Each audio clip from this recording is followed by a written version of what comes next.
So I've just met with a lovely lady and her 14-year-old daughter. And the 14-year-old girl is very intelligent and really, really sweet and really intuitive and got a good understanding of what her issues are. She is not able to tolerate or look at or smell a huge variety of foods. She can't handle water on her hands, water on her face. She has got so many things like materials she can't handle. If her mum comes up and touches her on the shoulder, she jumps. She's got all of these really... What's she diagnosed with? So that's what I went into. So she talked about things needed to be ordered and we went through that. It's not that. Very interestingly, so we went through, we had this really long session. I was like, what's going on? What's going on? And after our session, the mum said, oh, I forgot to mention, I don't know if it's relevant, and I know my daughter won't remember, but when my daughter was 3 months old to a year, she had to be force-fed through a tube, and the nurse inserted and pulled out the tube every day, and she developed what's called an oral aversion, and so she couldn't handle anyone going near her face or her mouth, and they couldn't spoon feed her or anything. And she then developed allergies to all different types of foods, like bananas, like a whole heap of different foods. And they were doing in-hospital testing, and on the second or third dose, I think it was of bananas, she had this terrible reaction. Her throat closed up, and the doctors and nurses she was 7. The doctors and nurses had to hold her down. Her mum was told to go out of the room, and they got the syringe, and basically she was fighting for her life. Yeah. And so she has, in the first 7 years of her life, had severe allergic reactions to a lot of different foods and not being able to breathe. And then she had terrible eczema, and they had to wet bandage her for quite a long time, like quite significant parts of her body. So she's had all of these things. She's had a lot of stuff going. Has she been diagnosed with any sensory disorder type thing? Because I know that kids that just on a side note, kids that they don't like being touched and stuff when they're on the spectrum. Everything she's experiencing is like always sensation based. So meaning she thinks about food, a sensation comes up. She has clothes on her body, a sensation comes up. So we're talking about GT symbols stuff. And because if you clear the sensation by bringing up the feeling and following the feeling back and clearing it, basically, if you work on the sensation, if the sensation isn't there, the pattern isn't there. Well, it's a mind thing. So basically, I had a kid that hadn't worn clothes for years. She was only about 7 or 8 when she came, but she stopped wearing clothes at 5. They did bring her in a big long t-shirt, but at home she was naked all of the time. She couldn't, that she'd scream. So she was under mental health. So all I did was, she was 7, I GT'd her back to and seen when she was 4, cleared the sensation. On the way home, she went to Kmart, bought clothes and shoes. Wow. That is the mum awesome. said to me she's wearing, and that took about 15 minutes. So so when you really pull everything back to let's not think about the food, let's not think about the clothes. There's sensations, and it might be more than one. She's got memories in there, and boy does she have, because we know 3 months old, implicit memories are stuck when you can't fight a situation, can't run around and don't understand. So if she's got all that stuff going on in hospital at 3 months old, the cognitive understanding is gone.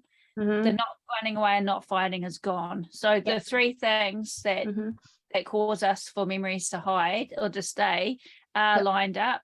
So I imagine that she's got one or lots of implicit memories that are being overly stimulated, which of course brings in all the other stuff, because without those ones starting, the 7-year-old thing might not have even been there. Do you know what I mean? So So for me, what I would do is I would just sit down and start talking to the girl, mum's not there, and just ask her from the start. And every time a feeling comes up, slam it. Yeah. You can, how old is she? 12, did you say? 14. Yeah, so you can do GT and symbols and choose, because what I tend to do now is I mix and match. Okay. So I'll do GT 1 or 2 times, but once they get it, I change the system, because then the conscious mind might start kicking in and looking. Okay. So when I is that with adults as well? Like you change it? Yeah. Okay. All right. So but for adults, I only ever see them once myself now, and I only ever do GT and symbols, or SP if I'm doing spiritual people. I'll do symbols and SP, or gold thread and SP. But so what I do is I just keep them talking for the whole hour, and just keep on clearing stuff that comes up. Now she would have heard that bloody story about what happened to her at 3 months. So not only is it a memory-based story, it's also a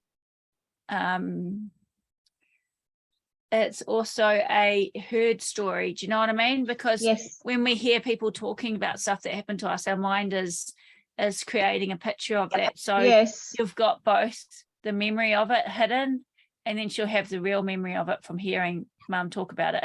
I'm sure she has. So but everything is sensation. Everything is sensation. Everything there is the sensation that comes up in her body when she eats, after that. If you do more than one session, because Susie, you generally work with people for quite a few sessions.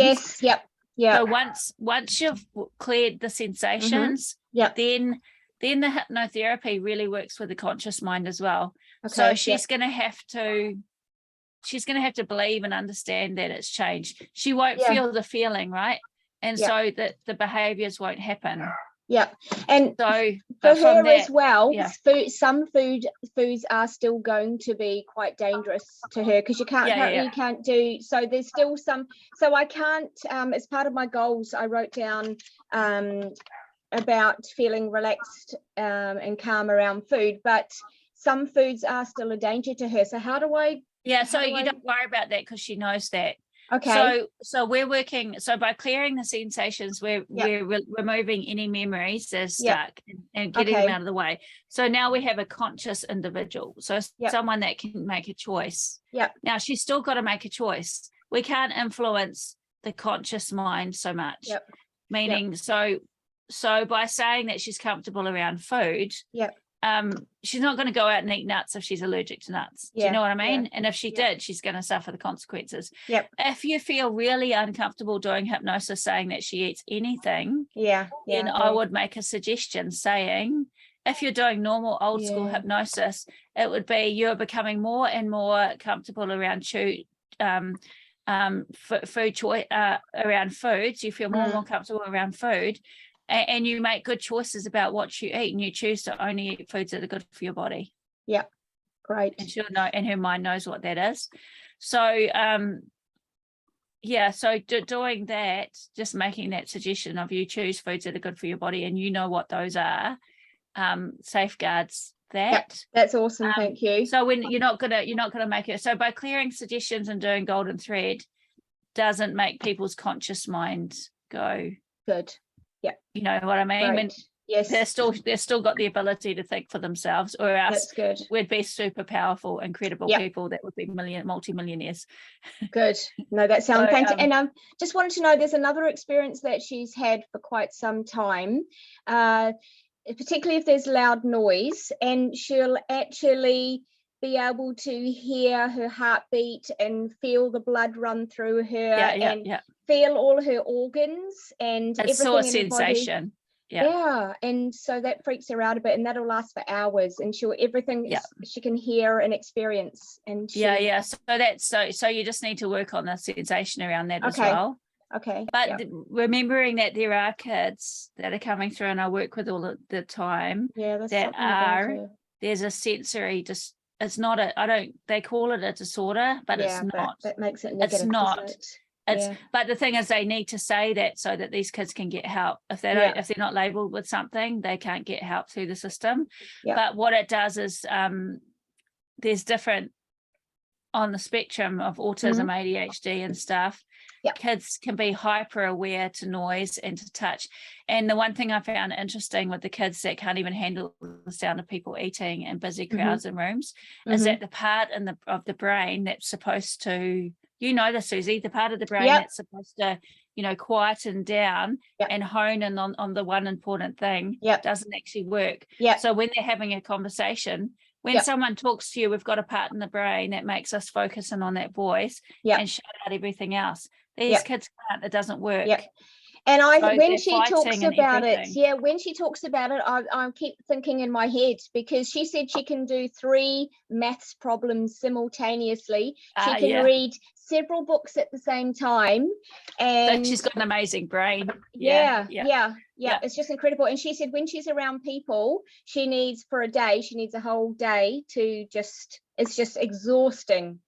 She's completely, I'd say she's probably, and she's probably able to be diagnosed with the understanding that it's not actually these diagnoses is not a disability. It's actually, I think the brains are supercharged. And so these kids are coming through with a computer that's super fast, but still trying to work on a very old computer. So the school system and the way the world's set up. And that's totally it, because when you get them in an environment where it is quiet, they're super powerfully. And I think all of us are going that way. And it's just that the system isn't catching up. But the one thing I did find, and the one thing that I heard, and I have seen it so much now, is the kids tend to have a bit of an accent that's not the same as the parents. So they tend to speak with an accent. So it's noticeable, not to the parent, but it'll be noticeable to you. And they don't hug and they don't touch their parents, and they don't like because it actually, so what happens in the brain is someone touching them actually sends a pain response, which to me is really sad, but they actually get a spark of pain. But that all suggests something going on, but remembering it's not a disability. So even if you mention, because you're allowed to with your qualification, that hey, just look into this. It's not, hey, you've got an issue, go on, even though meds are good, but you know, go and get this. It's actually, hey, this girl's most people with the brain like that are very high achievers. So they're really successful, but suicide is high, and because the ability to cope in our life, one, it's slow, so they're not keeping up, but 2, it's really loud when they go to town. So the social pressure to be around, she's finding her friends too loud. So to me it sounds like she's definitely got that brain. And tell the mum to read, there's lots of things like Scattered Minds by Gabor Mate, I think. There's lots of cool books on these kids, although he tends to go back to SARS trauma, but I'm not on that camp. I'm totally in the camp, like everything. If you look at our technology in the last 100 years, if you look at cars, everything's getting faster, and we're a biological creature, and we're moving as quickly. That's why 2-year-olds can do shit that we can't do on computers, you know, because their brain is having to pick up speed with the world. But the system of the way they're learning and stuff isn't changing. So I don't see it as a mental illness, but for them it's hard to live because it's so busy. She said there's too many thoughts. She said there's just too much going on. So we tend to take the kid and go, oh my god, this must be all trauma, we're going to have to do this, do that, we can fix this, when in actual fact there's nothing that the eating and the stuff, because they do tend to only eat small amounts of food, they do tend to have anxiety because they can't cope with the noise, so they do tend to have funny things going on. And so definitely GT and symbols, the GT definitely to go back and clear all that through. We don't know if it'll go back there, because it always goes back wherever we don't know, but I would be clearing all of the sensations that come up. Now the one thing that will happen with her is she will also clear stuff fast. So okay, she'll that's go interesting. back and clear it. And so even symbols will be fast. If she does it with you, she'll pull the symbol out, tell you what it is, and it'll be gone, and it'll be gone. like in a Okay. second, it'll be gone because her brain is fast. And teach her how to do it herself, and teach her the difference between what is a sensation and what is an emotion. It's so freaking important. An emotion, what is an emotion? An emotion is somebody comes up to you, is mean to you, you get sad, or someone yells at you and you get angry and you yell back. The emotion is rah, and then you leave and you go home and you're still pissed off, but you go about your day, and then you think about it later going, oh, that person was a dick, but you go about it your day. That's an emotion. Emotions are fine, emotions are real, and you can feel them. A sensation, which is tied up to an implicit memory, is it's either always there. It's when you get triggered and you don't know why. Like you walk into a room and suddenly you feel anxious, but you don't know why. You walk around thinking, oh, I bet that person doesn't like me, because the sensations come up. Now we're talking with implicit memories. So emotions are different to sensations. Sensations are not anxiety and depression. They're not. Or else if they were, we couldn't clear it in a 15-minute golden thread session. Like people come to me with severe anxiety that they've been medicated for years. Boom, we clear the feeling. Give me that anxiety, it's not there anymore. No, it's because it's a memory that's stuck in the nervous system that's giving feelings every time it's triggered instead of a picture. Do you know? So it's not anxiety. Now, there are people that naturally are, they're born more anxious. And so that's different again. And we can help them with that, because we just need to regulate the nervous system, teach them how to manage themselves, as well as clearing stuff. But when you teach the kids the difference between, I've had suicidal ones this week. I had one, it was the saddest story, was this girl. She came to me for extreme pain, bedridden, but like three or 4 months before, her friend fell off a cliff and broke her hip and her back and is paralyzed. But she said to me, and she's the only one that knew this, that she knew her friend was suicidal, and she rang before she fell off the cliff to come round, and she didn't go round. So she knows that the girl jumped, even though the parents don't know that, and that she felt she could have saved that situation if she had gone round. So, and I was like, dude, man, you actually saved her, because if you went round and helped her, she would have done it a week later and probably succeeded. So she's alive because you didn't go around. So we had to kind of change it. Good reframing. But it was but same with her. All I did was GT, symbols, about 5 of them, cleared stuff, took away the pain, pulled the pain out that she had, the endometriosis pain, pulled it out. Wow. Got rid of it. So symbols, GT, and then and with her was kind of explaining things that a 17-year-old needs to know that maybe we don't know till we're in our 30s, about how we can't be responsible for other people's decisions.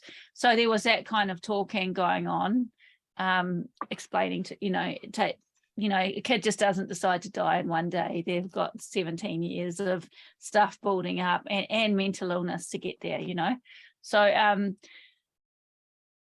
and with her, I talked about it. What is an emotion? What is a sensation?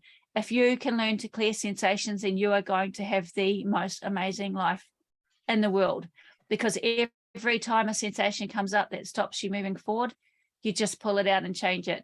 And I always say, if I had known that when I was 20, it wouldn't have taken me to 40 to start actually getting anywhere in life, or 38, or whenever I started getting better. Before that, life was a mess because a sensation came up and I would act on it and make stupid decisions, or react out of react out of those feelings. So I say to them, look, if you learn to pull these sensations out and move forward, you're going to have a fucking awesome life. Like, it's a no-brainer, because that's the only thing stopping us from moving forward. So with her, even at 14, teach her to pull feelings out and change them, because if she does that, then when things do come up, if she's in a place and it is too overwhelming, she can go out, feel it, pull it out, and she might be able to walk back in the room and not be overwhelmed anymore. So she's doing the work herself. There's something else, and I don't know if it's related, if there's any chance of making any change. About a year or two ago, her right ear was getting quite sore in cold water, and her mum took her to the GP 4 times. Unfortunately, nothing was picked up, and now she's got moderate to severe hearing loss in her right ear, and they're not quite sure why, but they think it must be a virus or something. I'm just wondering, is that just try? Yeah, just try. See, with me, it's you never say that something's going to work or not work. Yeah, absolutely. You could in one of your sessions, if she's willing, you could do the rocking with her with super conscious and just ask questions. Okay. You could ask her, like you did with the other person. Yep. Why do you think it's there? You know, some people will throw out because there's things I don't want to hear, you know, and I don't really follow that. I do like it. But I think there's more to that, but it gives you stuff to work with. When you ask her about the hearing, because that's quite scary for kids, and it's quite possible that if she has got this mind that is so fast and is so sensitive to hearing, that her body might have put that on as a protection to quieten the world down, you know.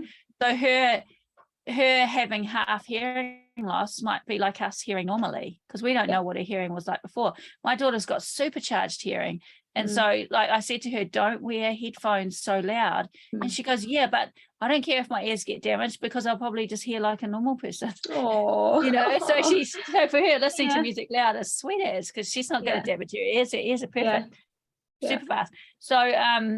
So maybe her, if we do think in a bigger picture, maybe her mind was finding a way to dumb out some of the noise. But it's you always try, but you never say, look, we can do this. We can say, look, I can do some stuff. I don't know if it's going to work or not. But the whole point with what we do is that we try. And if it doesn't, it doesn't. The worst case is you'll be exactly the same as you were when they started. Best case is we'll make some improvement. I would be pulling out the heat. I would be, close your eyes. I want you to bring up the heat. Now, the key with doing the heat that she had when she first started. Okay. Now, you know that something going on in a human is psychosomatic, is a brain thing. When you say to them, close your eyes and bring up that feeling. Now, if they can, then you know it's not a physical thing, like the water touching the ear equals heat. If you say, close your eyes, I want you to imagine that you're going into cold water. Let me know when you can feel that burning in your ear. If she can, then you can work with it, pull it out. What does it look like? What is it saying? Why is it there? Throw it away. Open your eyes. Now I want you to imagine again that you're in water. Can you bring that feeling up now? No, I can't. It's gone. So if something is really, because this is when you start to realize that nothing is real. Like if someone says to me every time, you know, I go, when I'm around this person, I feel this thing. Or anytime I go to Rotorua, I get allergies and stuff, right? So if I say to them, close your eyes, I want you to imagine you're going to Rotorua now. What are those? Oh no, I can't do it. Then I'll know that maybe there is actually something, the sulfur in the environment is actually affecting their skin. But if they can close their eyes and imagine they're driving into Rotorua and this allergy comes up, then I know that their brains created some kind of link and we can sort that out. Wow. If you can tell someone to imagine eating an apple, and as they eat the apple, their skin goes red, and right in front of your face, they're imagining eating the apple and their skin's going red, they're getting their allergy. It's a mind allergy. You can clear that. Wow. Yeah. If they can't, then there's a physical, because I mean, we are biological creatures, so there are going to be things that happen in our lives that are actually so does that make sense? Yeah, that's awesome. So when I worked with this kid on seizures, I asked him to bring one up to the point that it's starting. Where do you feel it? It starts in my cheek. Okay, pull it out, because he could do it right in front of my face. I knew right, I could do this. This is not an actual seizure problem in the actual brain, or else he wouldn't be able to do it right in front of my face. And so I knew, right, because I had that, I knew we were going to cut it right down, which we did. We cut it from 12 a day to having 1 in 8 weeks. Do you know what I mean? But because it wasn't an actual, the seizure was happening, but it wasn't being caused by biological body stuff. It was being caused by thoughts or something that was going on in his processes to make it happen, which means if we stop the process, we stop the seizure. So with my lady that's coughing, and she said it's nerves and it's protection, I'm hoping that that will resolve, and so next session she won't have cough. But if she's still coughing and we know that everything medical's been ruled out and that her subconscious is saying it's nerves and protection, would I just go into just reinforcing that you don't need to continue being protected? I wouldn't take it. Yeah, I wouldn't take it as a challenge to having to fix it. Okay. Because I don't believe that the medical community can find out every allergy and everything that we are sensitive to. Okay. So just because they've done tests, I know people that are sensitive to air. I know people that are allergic to their own body fluid. So, I mean, there's things out there that we don't always know. And if I'm spiritually minded, sometimes there's things there that are just there. For me, it's not about it. I'm not a failure if I don't get it all. But what you want to do is help her. So you are helping her. You're helping her through a process. If the cough doesn't fully stop, then we need to trust the body that it needs to be there. Because, and it's like with pain, the body's not going to switch off pain. That has to be there. Because imagine if there's a tiny little cancer hidden that the medical people haven't found yet because it's not big enough, and yet the body goes, fuck it, I'm turning it off. I'll never know. And our body is set up for survival 100% at the end of the day, and to keep our species alive. So to me, if I've done everything and there's still pain still a little bit there, then to me it's actually serving a purpose. The alarm is going off for a reason, and her alarm might be going off a bit for a reason, whether it be that something in the environment, something tiny, her lungs just might not actually like that. Or because I work with her subconscious, and I asked about the lungs, and if she's giving me the answer that it's nerves and it's protection, do we trust that that's the reason? Yeah, but you don't have to fix it and take it away. You're not a failure if you don't. Yeah, you're just there making her journey part of her journey and making it easier. You might find that Vicky's a good example. We did so much on Vicky's cough. Vicky had a cough. Wow. For years we've done stuff. It's pretty good now.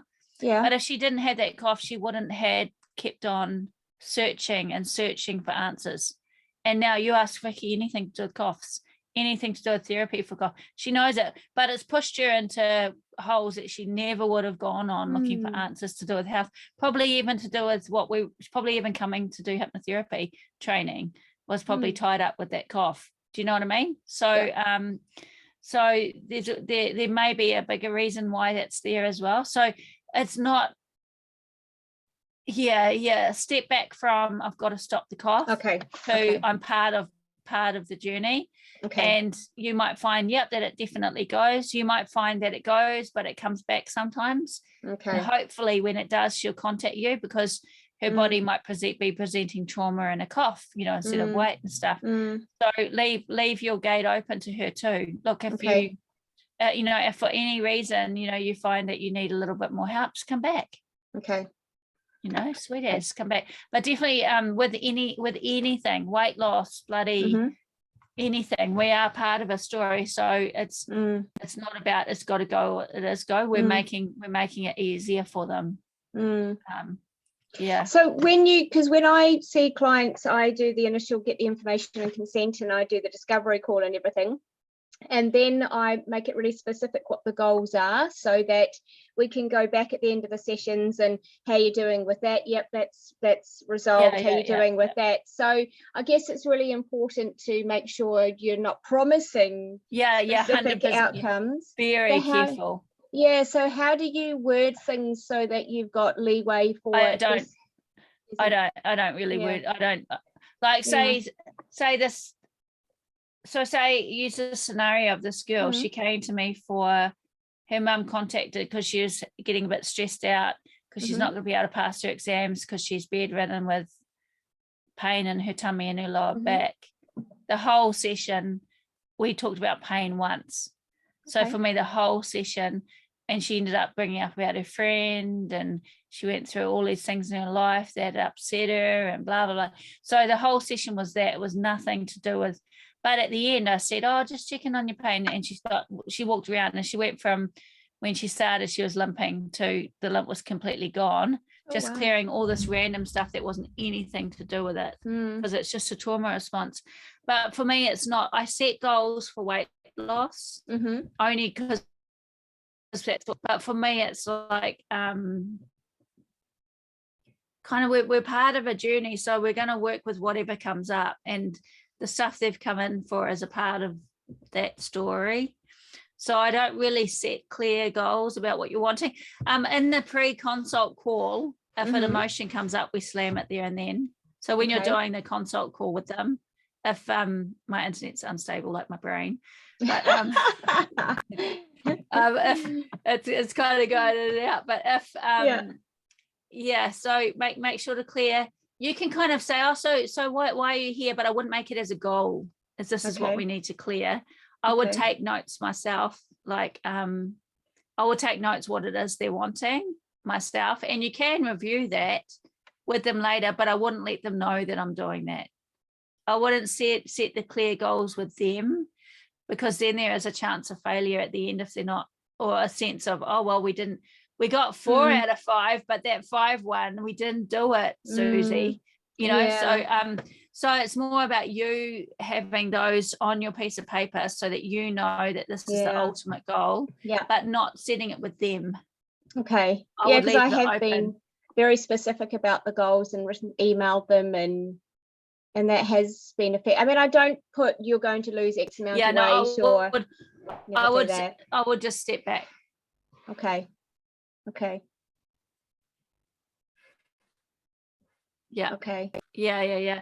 So I would keep those goals to you. Okay. I wouldn't make it too black and white, just in case. Because the other thing is that, and I've told you this before, where I had a woman and I did weight loss and I didn't know, and she was the one that ended up being in the Herald and stuff. She didn't lose weight till about 3 months after our sessions ended, because she had a stressful situation that needed to close before the results came. So you might do all of the good work, but the results might not hit the client for 6 months because something in the environment needed to change for their nervous system to feel safe enough to let that symptom go. So we can't change, like, say if you're working with a child and what you didn't know was the father was, or the mother, so the mother might be narcissistic, or the father might be, whatever, that kid's mind is going to have developed coping mechanisms, which we see as trouble, to protect from the quiet, the silent abuse stuff that happens, that no one sees behind closed doors. The mum not talking if she's done something wrong for a couple of days, or and so those, you can do all the work there, but the mind's not going to stop that protective process. So you might go, oh, I never was able to sort this thing out, when in actual fact, because of the work you've done, the minute that problem walks away, it's sorted without having to do any work, because the work's already done. It's just the mind was waiting for the problem to go. So it's always trusting that everything that we do with our clients is helping and making a major difference, just not necessarily that week, and not in ways. You might create change, and the symptom might be stopping smoking, and you might do 2 sessions and the smoking might not stop just yet, but their anxiety might be gone. They might have cleared all of this old memory stuff, and that's going to flow their whole life. But because we're working from the bottom up, it's just that symptom, it's just got a little bit more tweaking to do, whether they choose to do it with you, or, do you know what I mean? So everything we do helps massively in the story, but it doesn't always necessarily mean we're going to stop the problem then and there in those sessions. So, and it's always about, like, if you just had bullet points like 1, 2, 3, 4, 5, it might not be all of the great stuff that you actually achieved. I had this one woman, and she ended up going to another hypnotherapist, and the hypnotherapist told me in Rotorua, I'm seeing your old client for weight loss. As in, oh, she came to you for 5 sessions and now she's having to come and see me a year later. And I didn't care, because when this chick met me, she would never wear makeup. She wouldn't get her photo taken. She was really anti her feminine side because of stuff that had happened. She wouldn't go near her partner. She was scared of being touched. By the end of those 5 weight loss sessions, she was wearing makeup. She was putting photos of her and her family on Facebook. She was intimate with her partner again. All of this stuff had changed. Wow. And her weight was still budging. And to me, I did not count that as a failure. Like, fuck, the change we did in 5 weeks. Yep, she might have not lost 10 kilos, but to me, it's like, that's going to come. Like, the weight loss is going to happen because we've set up these foundations. And yeah, so then she went to someone else a year later and the weight loss happened. But if not, she would have been in the same boat. She would have had to clear through all of these layers before she could get anywhere near to losing weight, because losing weight is, in that story, a protection, you know, and the body's not going to go, oh, I'm not going to protect her anymore. You know, you've got to get the layers. And so to me, even though she didn't get what she wanted, that specific goal that we had in mind at the start, boy, did her life change in 5 weeks. Completely different person. She even changed her job. Wow. So, you know, so it's, yeah, and that's why if you did get stuck on specific goals, you'll miss the amazingness of all the other stuff that they get, which is a lot. It's a lot. And we have to do it in their mind will give you what needs to change, the layers of it. And those layers aren't always in order. Yeah. Does that make sense? Yeah, it does. Yeah. And when we talk about it at the final session, I do say, you've noticed this has changed, and we talk about all the things. I keep notes, and so they know that it is. And I definitely talk about how weight loss may need other things to change, and it could be a slower process. And awesome. Yeah. So and I think that's why the hypno coaching type model is really good too, because you can actually, if you charge a bit less because you do less per session, but you can stretch things out so far, but you're on more of a journey with them instead of just a very small part of it. You're actually on the journey, so you might actually be there when the weight loss engine does kick in, which might be further along the track. So that's the difference between kind of that coaching model of being there and the hypno, let's slam it right now. Yeah. Okay, no, that's fantastic. I really, really appreciate that. Awesome. Brilliant. Awesome. Thank you, Justine. You're very welcome. I'll stop recording.